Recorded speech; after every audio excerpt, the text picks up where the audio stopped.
Boa tarde a todos, olha a lareira nervosismo. Ah, sim. Eu adoro fogo. Por que tu já tá querendo pegar os doces? Se não fosse o fogo, talvez a humanidade não tivesse sobrevivido às várias provações que houve no passado, principalmente a última era glacial.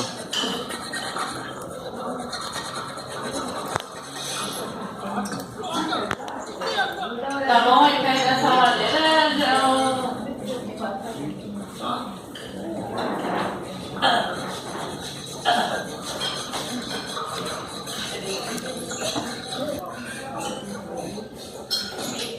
de falta.